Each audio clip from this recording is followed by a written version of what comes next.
CIET NCERT द्वारा प्रस्तुत है विज्ञान की ध्वनि पाठ्यपुस्तक कक्षा 8।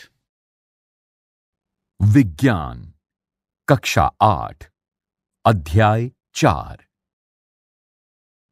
पदार्थ, धातु और अधातु, पृष्ठ 44 से पृष्ठ 55 तक।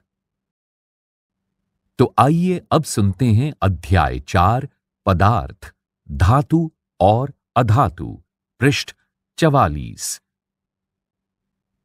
पदार्थ, धातु और अधातु। आप लोहा, एल्यूमीनियम, तांबा आदि जैसे कुछ पदार्थों से परिचित हैं। कुछ पदार्थ सारणी 4.1 में दिए गए हैं। सारणी 4.1 पदार्थों की दिखावट और कठोरता।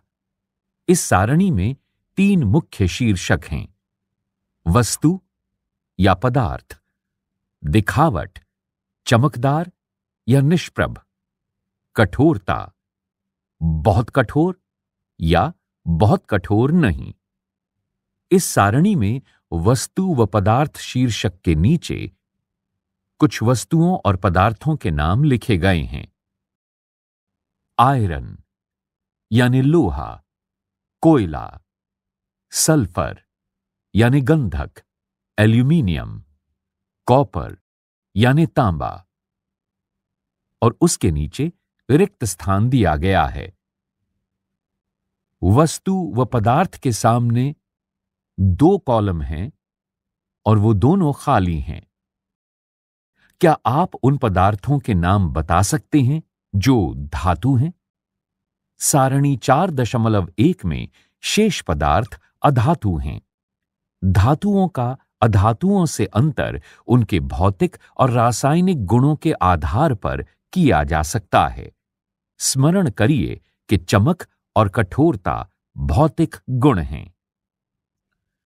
4.1 धातुओं और अधातुओं के भौतिक गुण। क्या आपने लोहार को लोहे के टुकड़े अथवा लोहे से निर्मित वस्तु जैसे फावड़ा, बेलचा, कुल्हाड़ी आदि को पीटते हुए देखा है? क्या इन वस्तुओं को पीटने पर आप इनके आकार में कोई परिवर्तन पाते हैं? क्या कोयले के टुकड़े को पीटने पर भी वैसे ही परिवर्तन की अपेक्षा करते हैं? आइए जानें। क्रियाकलाप 4.1 एक लोहे की कील, एक कोयले का टुकड़ा, एक मोटे एल्यूमीनियम तार का टुकड़ा और एक पेंसिल लेड लीजिए। लोहे की कील लेकर उसे हथौड़े द्वारा पीटिए। चित्र 4.1 हथौड़े से लोहे की कील को पीटना। परंतु ध्यान रहे कि इस प्रक्रम में आप स्वयं को चोट न पहुंचा लें। जोर से पीटने का प्रयास करिए। एल्यूमीनियम के तार पर भी जोर से चोट करिए। इसी प्रकार का प्रक्रम कोयले के टुकड़े और पेंसिल लेड के साथ भी करिए। अपने प्रेक्षणों को सारणी 4.2 में रिकॉर्ड करिए। सारणी 4.2 पदार्थों की आघातवर्धनीयता। इस सारणी में 2 शीर्षक दिए गए हैं। पहला वस्तु या पदार्थ और दूसरा आकार में परिवर्तन, चपटा हो गया या टुकड़े हो गए। वस्तु या पदार्थ के नीचे 4 अलग अलग वस्तुओं के नाम लिखे गए हैं: लोहे की कील, कोयले का टुकड़ा, एल्यूमीनियम की तार, पेंसिल लेड। इन सभी के आगे रिक्त स्थान दिए गए हैं। पृष्ठ 45 आपने देखा कि लोहे की कील और एल्यूमीनियम के तार को पीटने पर उनका आकार परिवर्तित हो गया। यदि उन्हें अधिक शक्ति से पीटा जाए तो उन्हें शीट में परिवर्तित किया जा सकता है। आप संभवतः मिठाइयों को सजाने के लिए उपयोग में लाए जाने वाले चांदी के वर्क से भी परिचित होंगे। आप एल्यूमीनियम, पन्नी, पर्णिका द्वारा खाद्य सामग्री को लपेटने के उपयोग से भी अवश्य परिचित होंगे। धातुओं का गुण, जिसके कारण उन्हें पीटकर शीट में परिवर्तित किया जा सकता है, आघात वर्धनीयता कहलाता है। ये धातुओं का अभिलाक्षणिक गुण है। जैसा आपने देखा होगा, कोयले और पेंसिल लेड जैसे पदार्थ ये गुण प्रदर्शित नहीं करते। क्या हम इन्हें धातु कह सकते हैं? क्या आप बिना प्लास्टिक या लकड़ी के हत्थे वाले गर्म धातु के पात्र को स्वयं को बिना आघात पहुंचाए पकड़ सकते हैं? शायद नहीं। क्यों? कुछ अन्य अनुभवों की सूची बनाने का प्रयास करिए जिसमें एक लकड़ी या प्लास्टिक का हत्था आपको घायल होने से बचाता है जब आप गर्म वस्तुओं को पकड़ते हैं।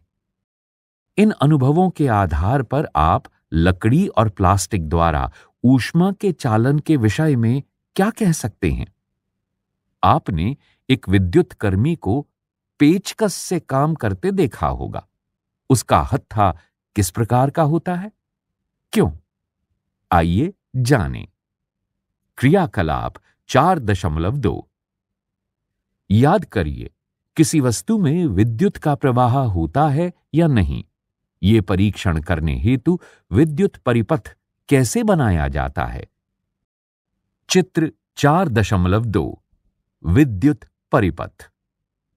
आपने कक्षा 6 में विभिन्न वस्तुओं के साथ ये क्रियाकलाप किया होगा। अब इसी क्रियाकलाप को सारणी 4.3 में दिए गए पदार्थों के साथ दोहराइए। प्रेक्षण लीजिए और इन पदार्थों को सुचालकों और कुचालकों में वर्गीकृत करिए। सारणी 4.3 पदार्थों की वैद्युत चालकता। इस सारणी में 3 मुख्य शीर्षक दिए गए हैं: क्रम संख्या, पदार्थ, सुचालक या कुचालक। क्रम संख्या 1 लोहे की छड़ या कील। क्रम संख्या 2 गंधक। क्रम संख्या 3 कोयला। क्रम संख्या 4 तांबे की तार। इन चारों पदार्थों के नामों के आगे दिए गए कॉलम खाली हैं। आपने पाया कि लोहे की छड़, कील और तांबे का तार सुचालक हैं, जबकि गंधक और कोयला कुचालक हैं। पहेली ने कहा, ओ, अपने अनुभव स्मरण करने और फिर इस क्रियाकलाप का अर्थ यह दिखाना था कि धातु ऊष्मा और विद्युत के सुचालक होते हैं। यह हमने कक्षा 6 में सीखा था। आप एल्यूमीनियम और तांबे की तारों का उपयोग कहां देखते हैं? क्या आपने कोयले की तारें देखी हैं? निश्चित रूप से नहीं। धातुओं का वो गुण जिससे उन्हें खींचकर तारों में परिवर्तित किया जा सकता है, तन्यता कहलाता है। क्या आपने कभी लोहे की शीट या प्लेट, धातु का सिक्का और एक कोयले का टुकड़ा फर्श पर गिराकर उनसे उत्पन्न ध्वनि के अंतर पर ध्यान दिया है? यदि नहीं, तो अब आप प्रयास कर सकते हैं। पृष्ठ 46। क्या आप उत्पन्न ध्वनियों में कोई अंतर पाते हैं? क्या आपने मंदिरों में लकड़ी की घंटियां देखी हैं? क्या आप इसका कारण बता सकते हैं? धातुओं से बनी वस्तुओं को जब कठोर सतह से टकराया जाता है तो एक निनाद ध्वनि, रिंगिंग साउंड उत्पन्न होती है। माना आपके पास 2 समान दिखने वाले डिब्बे हैं, एक लकड़ी से निर्मित और दूसरा धातु से। क्या आप दोनों डिब्बों पर चोट करके बता सकते हैं कि कौन सा डिब्बा धातु का बना हुआ है? क्योंकि धातु गायन ध्वनियां उत्पन्न करते हैं, अतः वे ध्वनिक कहलाते हैं। धातुओं के अलावा अन्य पदार्थ ध्वनिक नहीं होते। उक्त क्रियाकलाप करने के पश्चात हम कह सकते हैं कि कुछ पदार्थ कठोर, चमकीले, आघातवर्ध, तन्य, ध्वनिक और ऊष्मा तथा विद्युत के सुचालक होते हैं। पदार्थ जिनमें सामान्यतया ये गुण होते हैं धातु कहलाते हैं। धातुओं के उदाहरण हैं iron, copper, aluminium, calcium, magnesium इत्यादि। इसके विपरीत कोयले और सल्फर जैसे पदार्थ नरम हैं तथा दिखने में मलिन हैं। ये हथौड़े की हल्की चोट से टूटकर चूरा हो जाते हैं, ध्वनिक नहीं हैं और ऊष्मा तथा विद्युत के कुचालक हैं। ये पदार्थ अधातु कहलाते हैं। अधातुओं के उदाहरण हैं सल्फर, कार्बन, ऑक्सीजन, फास्फोरस इत्यादि। सोडियम और पोटेशियम धातु नर्म होते हैं और उन्हें चाकू से काटा जा सकता है। मरकरी अर्थात पारा केवल ऐसा धातु है जो कमरे के तापमान पर द्रव अवस्था में पाया जाता है। ये अपवाद है। 4.2 धातुओं और अधातुओं के रासायनिक गुण। ए, ऑक्सीजन से अभिक्रिया। आप आयरन में जंग लगने की परिघटना से परिचित हैं। जंग बनने की अभिक्रिया का स्मरण कीजिए। आपने कक्षा 7 में मैग्नीशियन रिबन के वायु में दहन का क्रियाकलाप किया है। आपने सीखा था कि दोनों प्रक्रमों में ऑक्साइड बनते हैं। आयरन और मैग्नीशियम की ऑक्सीजन के साथ निम्नलिखित अभिक्रियाओं को पूरा कीजिए। आयरन Fe जमा ऑक्सीजन O2 जमा जल H2O प्रश्न चिन्ह। मैग्नीशियम Mg जमा ऑक्सीजन O2 प्रश्न चिन्ह। क्रियाकलाप 4.3। आइए आयरन, ऑक्सीजन और जल की अभिक्रिया के परिणाम स्वरूप बने जंग की प्रकृति की जांच करें। लगभग 1 चम्मच जंग को इकट्ठा करिए और उसे बहुत थोड़े जल में घोलिए। आप पाएंगे कि वो जल में निलंबन के रूप में रहता है। लटकन को अच्छी तरह हिलाइए। विलयन का परीक्षण क्रमशः लाल और नीले लिटमस पत्रों से करिए। चित्र 4.3। आप क्या देखते हैं? विलयन अम्लीय है या क्षारीय? चित्र 4.3। जंग की प्रकृति का परीक्षण। इस चित्र में जंग दिखाया गया है, साथ ही जंग का निलंबन होते हुए दिखाया गया है और लाल लिटमस पत्र भी दिखाया गया है। पृष्ठ 47। पहेली ने पूछा, क्या कॉपर में भी जंग लगता है? मैंने कॉपर के बर्तनों की सतह पर हरा पदार्थ जमा हुआ देखा है। इस पृष्ठ पर बाईं ओर ऊपर पीले रंग के बक्से में महत्वपूर्ण जानकारी दी गई है। जब कॉपर के बर्तन को लंबे समय तक नम वायु में खुला रखा जाता है तो उस पर एक हल्की हरी परत जम जाती है। ये हरा पदार्थ कॉपर हाइड्रोक्साइड COOH2 और कॉपर कार्बोनेट CuCO3 का मिश्रण होता है। अभिक्रिया निम्नलिखित है। 2Cu plus H2O plus CO2 plus O2 CuOH2 plus CuCO3। Note करें, H2O प्लस CO2 नम वायु के लिए प्रयोग किया गया है। अब मैग्नीशियन रिबन के दहन के क्रियाकलाप का स्मरण करिए। मैग्नीशियन रिबन का दहन करने पर प्राप्त राख को जल में घोलकर उसकी अम्लीय क्षारीय प्रकृति जानने हेतु विलयन का परीक्षण करते हैं। विलयन अम्लीय है या क्षारीय, आप इसको किस प्रकार सुनिश्चित करेंगे? आपने प्रेक्षण किया होगा कि लाल लिटमस नीला हो जाता है। इसलिए मैग्नीशियम के ऑक्साइड की प्रकृति क्षारीय होती है। सामान्यतः धात्विक ऑक्साइड क्षारीय प्रकृति के होते हैं। आइए अब अधातुओं की ऑक्सीजन के साथ अभिक्रिया का प्रेक्षण करें। क्रियाकलाप 4.4। शिक्षक द्वारा कक्षा में प्रदर्शित की जाएं। चूर्णित सल्फर की कुछ मात्रा एक उद्दहन चम्मच में लीजिए और उसे गर्म करिए। यदि उद्दहन चम्मच उपलब्ध न हो तो आप किसी भी बोतल का धातु का ढक्कन ले सकते हैं। इसके चारों ओर एक धातु का तार लपेट दीजिए, जैसा कि चित्र 4.4 ए में दिखाया गया है।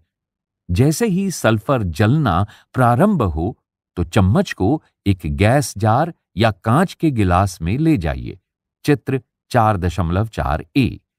गिलास को एक ढक्कन से ढक दीजिए जिससे बनने वाली गैस बाहर न जा सके। कुछ समय पश्चात चम्मच को हटा दीजिए। गिलास में थोड़ा जल डालिए और तुरंत ढक्कन से वापस ढक दीजिए। अब गिलास को भली भांति हिलाइए। विलयन का परीक्षण क्रमशः लाल और नीले लिटमस पत्रों से करिए। चित्र 4.4 बी। चित्र 4.4 ए। इस चित्र में सल्फर चूर्ण का दहन दिखाया गया है। इस चित्र में काम चलाऊ उद्दहन चम्मच भी दिखाया गया है। चित्र 4.4 बी। इस चित्र में लिटमस पत्रों द्वारा विलयन का परीक्षण दिखाया गया है। पृष्ठ 48। इस पृष्ठ में सबसे ऊपर सारणी 4.4 दर्शाई गई है। सारणी 4.4 अम्लों और क्षारों में धातु और अधातु। इस सारणी में 5 मुख्य शीर्षक दिए गए हैं। क्रम संख्या, क्षार का नाम, धातु, अम्ल का नाम, अधातु। क्रम संख्या 1 के सामने क्षार का नाम शीर्षक के नीचे लिखा है कैल्शियम हाइड्रोक्साइड। धातु के नीचे लिखा है कैल्शियम। अम्ल का नाम लिखा है सल्फ्यूरिक अम्ल। अधातु सल्फर। इसी तरह क्रम संख्या 2, 3, 4 और 5 के सामने वाले कोष्ठ खाली हैं। सल्फर और ऑक्सीजन की अभिक्रिया में बनने वाले उत्पाद का नाम सल्फर डाइऑक्साइड गैस है। जब सल्फर डाइऑक्साइड को जल में विलय करते हैं तो सल्फ्यूरस अम्ल प्राप्त होता है। अभिक्रिया निम्न प्रकार से दी जा सकती है। सल्फर डाइऑक्साइड SO2 जमा जल H2O, सल्फर अम्ल H2SO3। सल्फ्यूरस अम्ल नीले लिटमस पत्र को लाल कर देता है। सामान्यतः अधातुओं के ऑक्साइड अम्लीय प्रकृति के होते हैं। प्रयोगशाला में काम आने वाले कुछ अम्लों और क्षारों के नाम याद करिए जो आपने कक्षा 7 में पढ़े थे। उनके नाम सारणी 4.4 में लिखिए। उनमें उपस्थित धातु अथवा अधातु की पहचान करिए जो ऑक्सीजन के साथ ऑक्साइड बनाता है। बी, जल के साथ अभिक्रिया। आइए देखें धातु और अधातु किस प्रकार जल से अभिक्रिया करते हैं। इस पृष्ठ पर बाईं ओर नीचे पीले रंग के बक्से में महत्वपूर्ण जानकारी दी गई है। सोडियम धातु बहुत अभिक्रियाशील होता है। यह ऑक्सीजन और जल के साथ अत्यंत तीव्र अभिक्रिया करता है। अभिक्रिया में बहुत अधिक ऊष्मा उत्पन्न होती है, इसलिए यह मिट्टी के तेल में संचित रखा जाता है। क्रियाकलाप 4.5 शिक्षक द्वारा कक्षा में प्रदर्शित किया जाए। प्रदर्शन के समय विशिष्ट सावधानी रखी जाए कि सोडियम धातु के टुकड़े का आकार लगभग गेहूं के दाने के बराबर हो। इसे चिमटी द्वारा पकड़ना चाहिए। एक 250 ml का बीकर यानी कांच का गिलास लीजिए। इसे आधा जल से भर लीजिए। अब सावधानीपूर्वक एक छोटा सोडियम धातु का टुकड़ा काटिए। फिल्टर पत्र का उपयोग कर इसे सुखा लीजिए और फिर रुई के छोटे टुकड़े में लपेट लीजिए। रुई में लिपटे सोडियम के टुकड़े को बीकर में डाल दीजिए। सावधानीपूर्वक प्रेक्षण लीजिए। प्रेक्षण लेते समय बीकर से दूर रहें। जब अभिक्रिया बंद हो जाए, बीकर को छूइए। आप क्या अनुभव करते हैं? क्या बीकर गर्म हो गया? विलयन का लाल और नीले लिटमस पत्रों से परीक्षण करिए। विलयन अम्लीय है या क्षारीय? चित्र 4.5। इस चित्र में सोडियम की जल से अभिक्रिया दिखाई गई है। पृष्ठ 49। आपने देखा कि सोडियम जल के साथ तीव्र अभिक्रिया करता है। कुछ अन्य धातु ऐसा नहीं करते। उदाहरण के लिए आयरन जल से धीमी अभिक्रिया करता है। सामान्यतः अधातु जल से अभिक्रिया नहीं करते, यद्यपि वे वायु में बहुत सक्रिय हो सकते हैं। इस प्रकार के अधातुओं को जल में रखा जाता है। उदाहरण के लिए फास्फोरस एक बहुत सक्रिय अधातु है। वायु में खुला रखने पर यह आग पकड़ लेता है। फास्फोरस से वायुमंडलीय ऑक्सीजन का संपर्क न हो, इसलिए उसे जल में रखा जाता है। सी, अम्लों से अभिक्रिया। आइए देखें धातु और अधातु अम्लों के साथ किस प्रकार व्यवहार करते हैं। क्रियाकलाप 4.6। सावधानी। परख नली के मुंह को अपने चेहरे से दूर रखिए। परख नली पकड़ने के लिए परख नली होल्डर का प्रयोग करिए। सारणी 4.5 में सूचीबद्ध धातुओं और अधातुओं के नमूने पृथक परख नलियों में लीजिए और उन्हें ए, बी, सी, डी, ई और एफ से चिन्हित कर दीजिए। ड्रॉपर की सहायता से प्रत्येक परख नली में एक एक करके 5 ml तनु हाइड्रोक्लोरिक अम्ल डालिए। अभिक्रिया का सावधानीपूर्वक प्रेक्षण करिए। यदि ठंडे विलयन में कोई अभिक्रिया नहीं होती तो परख नली को हल्का गर्म करिए। प्रत्येक परख नली के मुंह के पास एक जलती हुई माचिस की तीली लाइए। यही क्रियाकलाप तनु हाइड्रोक्लोरिक अम्ल के स्थान पर तनु सल्फ्यूरिक अम्ल लेकर दोहराइए। अपने प्रेक्षणों को सारणी 4.5 में लिखिए। क्या धातु और अधातु अम्लों से भिन्न प्रकार से अभिक्रिया करते हैं? परख नलियों के मुंह के पास जलती हुई माचिस की तीली लाने पर कुछ में पॉप ध्वनि क्यों उत्पन्न हुई थी? आपने पाया होगा कि अधातु सामान्यतः अम्लों से अभिक्रिया नहीं करते, परंतु धातु अम्लों से अभिक्रिया करते हैं और हाइड्रोजन गैस उत्पन्न करते हैं जो पॉप ध्वनि के साथ जलती है।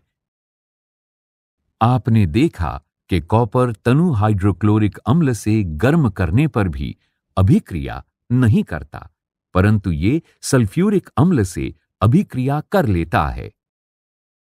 इस पृष्ठ पर नीचे सारणी 4.5 दिखाई गई है। सारणी 4.5 धातुओं और अधातुओं की अम्लों से अभिक्रिया। इस सारणी में 4 मुख्य शीर्षक लिखे गए हैं। परख नली का चिन्ह, धातु या अधातु, तनु हाइड्रोक्लोरिक अम्ल से अभिक्रिया, सामान्य ताप पर, गर्म करने पर, तनु सल्फ्यूरिक अम्ल से अभिक्रिया, सामान्य ताप पर, गर्म करने पर। परख नली ए के सामने लिखा है मैग्नीशियम, रिबन। परख नली बी, एल्यूमीनियम, पन्नी। परख नली सी, आयरन, छीलन। परख नली डी, कॉपर, छीला हुआ लचीला तार। परख नली ई, लकड़ी का कोयला, चूर्ण। परख नली एफ, सल्फर, चूर्ण। इन सभी के सामने दिखाए गए कोष्ठ खाली हैं। पृष्ठ 50। डी। क्षारों से अभिक्रियाएं। क्रियाकलाप 4.7 शिक्षक द्वारा प्रदर्शित की जाए। सोडियम हाइड्रोक्साइड विलयन बनाते समय सावधानी बरतिए कि सोडियम हाइड्रोक्साइड की टिकियाओं को प्लास्टिक स्पैचुला से पकड़ें। एक परखनली में सोडियम हाइड्रोक्साइड का ताजा विलयन उसकी 3-4 टिकियां 5 ml जल में घोलकर बनाइए। इसमें एक एल्यूमीनियम की पन्नी का टुकड़ा डालिए। एक जलती हुई माचिस की तीली परखनली के मुंह के निकट लाइए। ध्यान से प्रेक्षण लीजिए। चित्र 4.6 ए।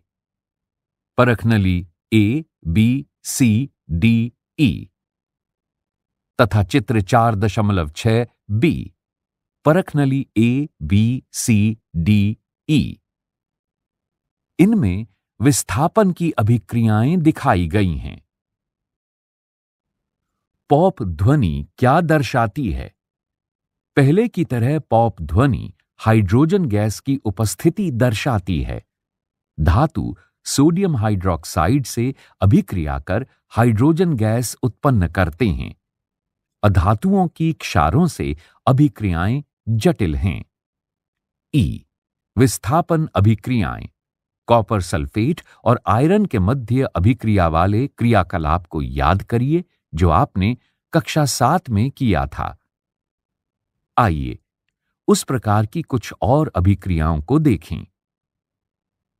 क्रियाकलाप 4.8 100 मिलीलीटर के 5 बीकर लीजिए और उन्हें ए, बी, सी, डी और ई चिन्हित कर दीजिए।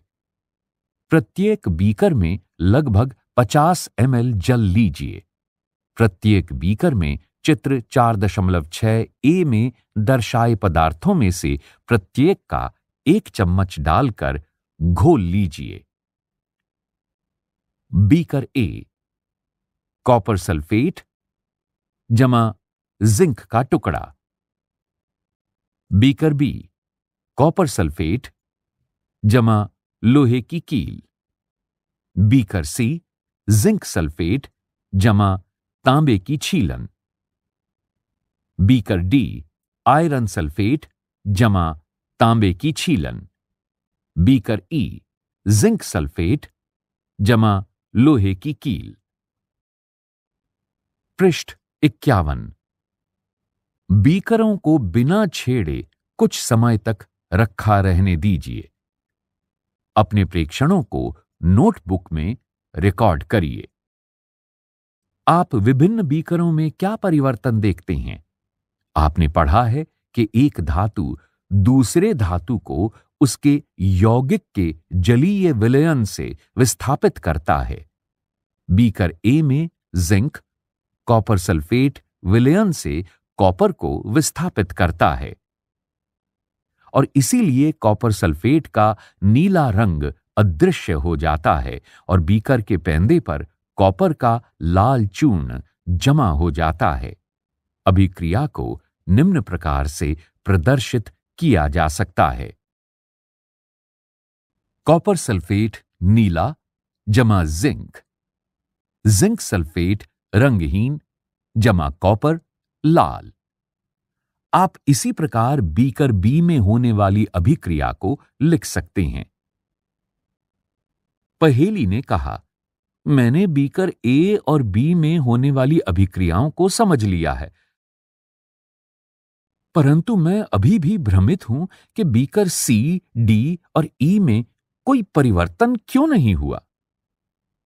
बीकर सी में जिंक का कॉपर द्वारा और बीकर ई में आयरन द्वारा विस्थापन हो सकता है। इसी प्रकार बीकर डी में आयरन का विस्थापन कॉपर द्वारा हो सकता है। क्योंकि हम बीकर सी में कोई परिवर्तन नहीं देखते, हम इस निष्कर्ष पर पहुंच सकते हैं कि कॉपर जिंक सल्फेट से जिंक को प्रतिस्थापित करने में सक्षम नहीं है। परंतु क्यों? जब बीकर ए में जिंक कॉपर को प्रतिस्थापित कर सकता है, तो बीकर सी में कॉपर जिंक को प्रतिस्थापित क्यों नहीं कर सकता? याद रखिए, विज्ञान मनमाना नहीं होता। यह तथ्यों पर आधारित निश्चित नियमों का पालन करता है, और यहां नियम यह है कि जिंक कॉपर और आयरन से अधिक अभिक्रियाशील है। एक अधिक अभिक्रियाशील धातु कम अभिक्रियाशील धातु को विस्थापित कर सकता है, परंतु कम अभिक्रियाशील धातु अधिक अभिक्रियाशील धातु को प्रतिस्थापित नहीं कर सकता। अब आप समझ सकते हैं कि बीकर डी और ई में विस्थापन अभिक्रियाएं क्यों संपन्न नहीं हुईं। क्या आप जिंक, आयरन और कॉपर के मध्य अधिक अभिक्रियाशील से कम अभिक्रियाशील धातु के क्रम का अनुमान लगा सकते हैं? 4.3 धातुओं और अधातुओं के उपयोग।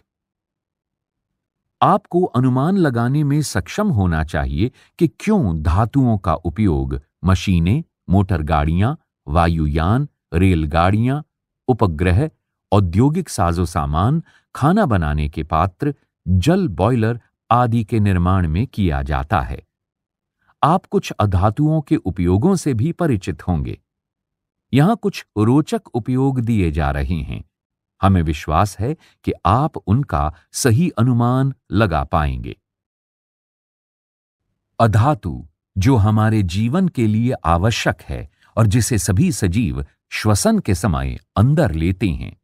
अधातु, जिनका उपयोग उर्वरकों में पौधों की वृद्धि हेतु किया जाता है।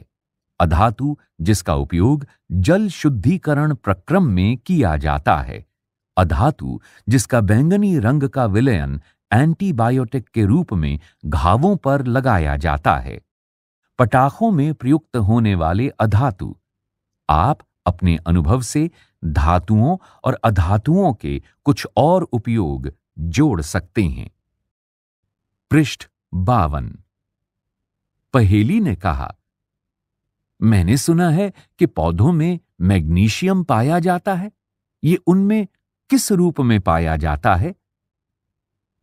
बूझों ने कहा, डॉक्टर ने मेरे शरीर में आयरन की कमी बताई है। मेरे शरीर में आयरन कहां है? इस पृष्ठ पर पीले रंग के कोष्ठ में महत्वपूर्ण जानकारी दी गई है। आपने कक्षा 7 में सीखा है कि रासायनिक अभिक्रियाओं में नए पदार्थ बनते हैं। ये पदार्थ उन पदार्थों से भिन्न होते हैं जिनमें अभिक्रिया होती है। अब यदि कोई पदार्थ रासायनिक अभिक्रियाओं द्वारा ठंडा करके, गर्म कर अथवा वैद्युत अपघटन द्वारा और अधिक विघटित नहीं किया जा सकता, तो वो तत्व कहलाता है। सल्फर एक तत्व है। इसी प्रकार आयरन और कार्बन भी एक तत्व हैं। तत्व के एक नमूने में एक ही प्रकार के परमाणु होते हैं। परमाणु तत्व की सबसे छोटी इकाई होता है। तत्व के भौतिक परिवर्तनों में तत्व के परमाणु अप्रभावित रहते हैं। उदाहरण के लिए, द्रव सल्फर का परमाणु पूर्ण रूप से ठोस अथवा वाष्प सल्फर के परमाणु के समान होता है। यद्यपि ब्रह्मांड में पदार्थों की असंख्य किस्में हैं, इन्हें बनाने वाले तत्वों की संख्या सीमित है। प्राकृतिक रूप से पाए जाने वाले तत्वों की संख्या 94 से अधिक नहीं है। धातुओं और अधातुओं के रूप में तत्वों का एक महत्वपूर्ण वर्गीकरण है। अधिकांश तत्व धातु हैं, शेष तत्व या तो अधातु हैं या उपधातु हैं। उपधातु धातु और अधातु दोनों के गुण रखते हैं। पृष्ठ 53। प्रमुख शब्द: परमाणु, चालक, विस्थापन अभिक्रिया, तन्यता, तत्व, कठोरता, आघात वर्धनीयता, धातु, उपधातु, अधातु, ध्वनिक। आपने क्या सीखा? धातुओं में चमक होती है, जबकि अधातुओं में चमक नहीं होती। सामान्यतः धातु आघातवर्धनीय और तन्य होते हैं, अधातु नहीं होते। सामान्यतः धातु ऊष्मा और विद्युत के सुचालक होते हैं, परंतु अधातु नहीं होते। दहन करने पर धातु ऑक्सीजन से अभिक्रिया कर धातु ऑक्साइड बनाते हैं, जो क्षारीय प्रकृति के होते हैं। अधातु ऑक्सीजन से अभिक्रिया कर अधातु ऑक्साइड बनाते हैं, जिनकी प्रकृति अम्लीय होती है। कुछ धातु जल से अभिक्रिया कर धातु हाइड्रोक्साइड और हाइड्रोजन गैस उत्पन्न करते हैं। अधातु जल से अभिक्रिया नहीं करते। धातु अम्लों से अभिक्रिया करते हैं और धातु लवण तथा हाइड्रोजन गैस बनाते हैं। सामान्यतः अधातु अम्लों से अभिक्रिया नहीं करते। कुछ धातु क्षारों से अभिक्रिया कर हाइड्रोजन गैस देते हैं। अधिक अभिक्रियाशील धातु कम अभिक्रियाशील धातुओं को उनके धातु यौगिकों के जलीय विलयन में विस्थापित कर देते हैं। धातुओं और अधातुओं का दैनिक जीवन में व्यापक उपयोग होता है। अभ्यास 1। इनमें से किसी को पीटकर पतली चादरों में परिवर्तित किया जा सकता है? क जिंक, ख फास्फोरस, ग सल्फर, घ ऑक्सीजन। 2। इनमें से कौन सा कथन सही है? क सभी धातुएं तन्य होती हैं, ख सभी अधातुएं तन्य होती हैं, ग सामान्यतः धातुएं तन्य होती हैं, घ कुछ अधातुएं तन्य होती हैं। 3। रिक्त स्थानों की पूर्ति कीजिए। क फास्फोरस बहुत रिक्त स्थान अधातु है। पृष्ठ 54। ख धातुएं ऊष्मा और रिक्त स्थान की रिक्त स्थान होती हैं। ग आयरन कॉपर की अपेक्षा रिक्त स्थान अभिक्रियाशील है। घ धातुएं अम्लों से अभिक्रिया कर रिक्त स्थान गैस बनाती हैं। 4। यदि कथन सही है तो T और यदि गलत है तो कोष्ठ में F लिखिए। क सामान्यतः अधातु अम्लों से अभिक्रिया करते हैं। ख सोडियम बहुत अभिक्रियाशील धातु है। ग कॉपर जिंक सल्फेट के विलयन से जिंक स्थापित करता है। घ कोयले को खींचकर तारें प्राप्त की जा सकती हैं। 5।